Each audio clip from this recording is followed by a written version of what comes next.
नमस्कार विद्यार्थी मित्रांनो, माय कॉमर्स लॅब या यूट्यूब चॅनलमध्ये आपल्या सर्वांचं पुन्हा एकदा स्वागत आहे. विद्यार्थी मित्रांनो, आज आपण BCom second year semester third या विद्यार्थ्यांसाठी मनी अँड फायनान्शियल सिस्टीम या विषयाचं मागील वर्षाच्या प्रश्नपत्रिकेचा अभ्यास करणार आहे. विद्यार्थी मित्रांनो, ही जी प्रश्नपत्रिका आहे सोलापूर विद्यापीठाच्या बीकॉम सेकंड इयरच्या विद्यार्थ्यांकरिता ही प्रश्नपत्रिका आहे. 30 मार्काचं हा पेपर आहे. तर बघा, ही जी प्रश्नपत्रिका आहे 31 ऑक्टोबर 2025 रोजीची प्रश्नपत्रिका आहे. तर मित्रांनो, मागील वर्षाच्या प्रश्नपत्रिकेचा अभ्यास करणं अतिशय महत्त्वाचं आहे. का? तर येणाऱ्या परीक्षेमध्ये प्रश्न कशा प्रकारचे असतात, कोणत्या टॉपिकवर जास्त भर दिला जातो आणि आपण अभ्यास कसा करावा याचं आकलन आपल्याला होत असते. त्यामुळे त्याच उद्देशाने आपण मागील वर्षाच्या प्रश्नपत्रिकेचे विश्लेषण या माय कॉमर्स लॅब या यूट्यूब चॅनलवर या व्हिडिओचे लेक्चर आपण तयार करीत आहोत. तर विद्यार्थी मित्रांनो, आपण जर कॉमर्सचे विद्यार्थी असाल आणि अजूनही जर तुम्ही आपल्या माय कॉमर्स लॅब या यूट्यूब चॅनलला सबस्क्राईब केला नसाल तर आजच सबस्क्राईब करा व त्याचबरोबर बेल आयकॉनला क्लिक करा, जेणेकरून येणाऱ्या व्हिडिओचे नोटिफिकेशन आपल्यापर्यंत पोहोचतील.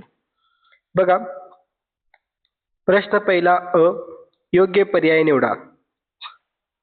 योग्य पर्याय निवडा. एकूण 4 प्रश्न असणार आहेत, एका मार्काला 1 प्रश्न. ठीक आहे. तर बघा, एटीएम म्हणजे डॅश डॅश होय. Automatic teller machine, automated teller machine, auto teller machine, any time machine. तर बघा, बऱ्याच विद्यार्थ्यांच्या डोक्यामध्ये एक संकल्पना असते, एटीएम म्हणजे एनी टाइम मनी किंवा एनी टाइम मशीन. तर हे चुकीचं आहे बरं का. ह्याचं उत्तर हे नाही आहे.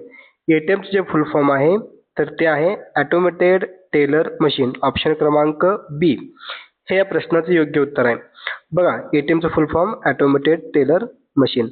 आता एटीएम जे आहे सुरुवातीला आपल्या देशामध्ये जगात 1967ला सुरुवात झाली लंडन या देशात, लंडनमध्ये. ठीक आहे, 1967मध्ये लंडनमध्ये हे सुरू झालं.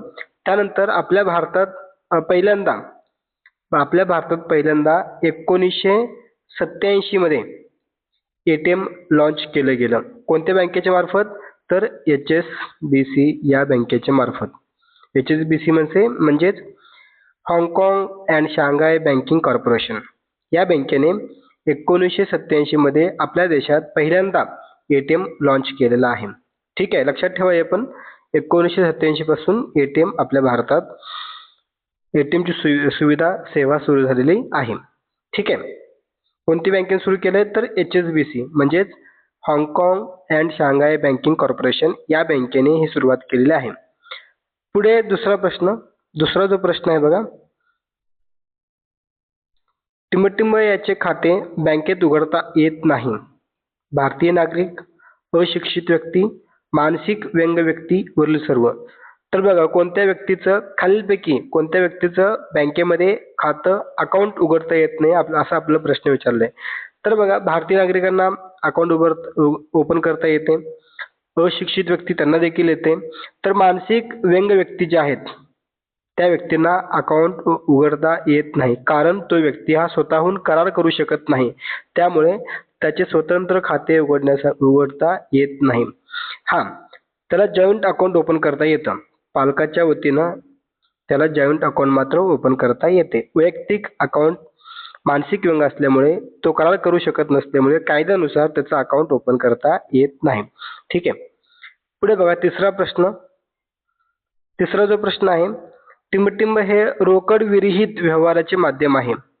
NEFT, RTGS, डेबिट कार्ड, वरील सर्व. तर बघा, रोकड विरहित म्हणले कॅशलेस ट्रान्झॅक्शन आपल्याला सांगायचं या ठिकाणी. NEFT हे पण कॅशलेस आहे, RTGS कॅशलेस आहे, डेबिट कार्ड कॅशलेस आहे, म्हणजे वरील सर्व हे उत्तर बरोबर आहे. ठीक आहे. NEFT म्हणजे national electronic fund transfer. RTGS म्हणजे रिअल टाइम ग्रॉस सेटलमेंट. लक्षात ठेवा, ते पण याचं फुल फॉर्म लक्षात ठेवा. NEFT म्हणजे नॅशनल इलेक्ट्रॉनिक फंड ट्रान्सफर आणि त्यानंतर RTGS म्हणजे real time gross settlement. NEFT जे आहे ते 2005 साली सुरुवात झाली NEFTची आणि RTGS जे आहे ते 2004 मध्ये त्याची सुरुवात झालेली आहे. ठीक आहे. चौथा प्रश्न बघा. टिमटिम हे व्यापारी बँकेचे प्राथमिक कार्य आहे. ठेवी स्वीकारणे, पैशाचे स्थानांतरण, पतनिर्मिती यापैकी नाही. तर बघा मित्रांनो, बँकेचं जे प्राथमिक कार्य आहे यापैकी ठेवी स्वीकारणे हे बँकेचं प्राथमिक कार्य आहे. ऑप्शन ए हे या प्रश्नाचे योग्य उत्तर आहे, ठेवी स्वीकारणे. पुढे बघा प्रश्न पहिल्यातील ब, चूक की बरोबर ते सांगा. 2 प्रश्न आहेत, 2 मार्काला प्रश्न विचारले. भारतामध्ये एकात्मिक भरणा पद्धतीची सुरुवात म्हणजे UPI. ठीक आहे. भारतामध्ये एकात्मिक भरणा पद्धतीची सुरुवात सन 2016 मध्ये झाली. तर हे वाक्य बरोबर आहे. ठीक आहे. 11 एप्रिल 2016. लक्षात ठेवा तारीख पण. कधी? तर 11 एप्रिल 2016 मध्ये UPI ची सुरुवात झालेली आहे. मग UPI कोण लॉन्च केलंय? तर NPCI ने. NPCI. ठीक आहे. आता NPCI म्हणजे काय? तर हे पण लक्षात असणं महत्त्वाचं आहे. NPCI म्हणजे national payment corporation of India. याच्या माध्यमातून UPI लॉन्च केलं गेलं आहे. कधी? 11 एप्रिल 2016 मध्ये.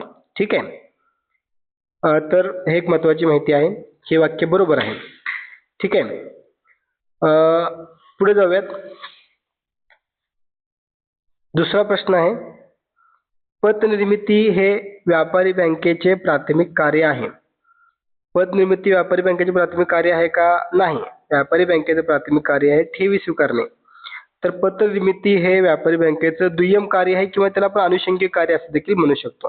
हे दुय्यम कार्य आहे, प्राथमिक नाही आहे. ठीक आहे. हे वाक्य चुकीचं आहे. पहिलं बरोबर, दुसरं चूक. आणखी काही महत्त्वाचे प्रश्न बघूयात आपण, जेणेकरून तुम्हाला परीक्षे दृष्टिकोनातून ते उपयोगी असतील.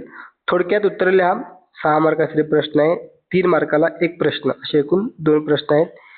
पहिल्या या ठिकाणी विचारलंय बँकिंग.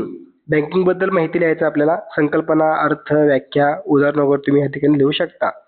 दुसरा आहे क्रेडिट कार्ड. क्रेडिट कार्ड म्हणजे काय आपल्याला या ठिकाणी सांगायचं आहे. 3 मार्कासाठी हा प्रश्न विचारलेला आहे. तर पुढे बघा प्रश्न तिसरा जो आहे, टिपा लिहा विचारलाय. 6 मार्काचा आहे. Mobile banking. मोबाईल बँकिंग बद्दल आपण आपल्याला जे काय माहिती आहे ती माहिती आपण याच्यामध्ये लिहायचं आहे. ठीक आहे. याच्यामध्ये संकल्पना, अर्थ, व्याख्या, त्याची वैशिष्ट्ये, उद्दिष्टे, महत्त्व तुम्ही लिहू शकता मोबाईल बँकिंग मध्ये. का मोबाईल बँकिंगचं काय विचारलं आपल्याला? पुढं काहीच नाही. महत्त्व विचारलंय का? उद्देश विचारलंय का? नाही. तर मोबाईल बँकिंग बद्दल तुम्हाला जे काय माहिती आहे, अर्थ, व्याख्या, उद्देश, वैशिष्ट्ये, महत्त्व तुम्ही लिहू शकता या ठिकाणी. गरज वगैरे सगळंच मोबाईल बँकिंग बद्दल. पुढे बघा प्रश्न चौथा, 6 मार्कासाठी आहे. व्यापारी बँकांची प्राथमिक कार्य स्पष्ट करा किंवा रोकड विरहित व्यवहाराचे महत्त्वाचे वैशिष्ट्य स्पष्ट करा. तर बघा या दोन्हीपैकी तुम्हाला एक उत्तर लिहायचं आहे. ज्या प्रश्नाचं उत्तर तुम्हाला लिहिता येतं ते प्रश्न आपण निवडायचं आहे आणि त्या एकाच प्रश्नाचं उत्तर लिहायचं आहे.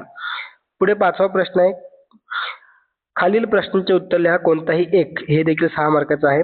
बँक खातेधारकांचे प्रकार स्पष्ट करा आणि बँकातील नवीन तंत्रज्ञानाची भूमिका स्पष्ट करा.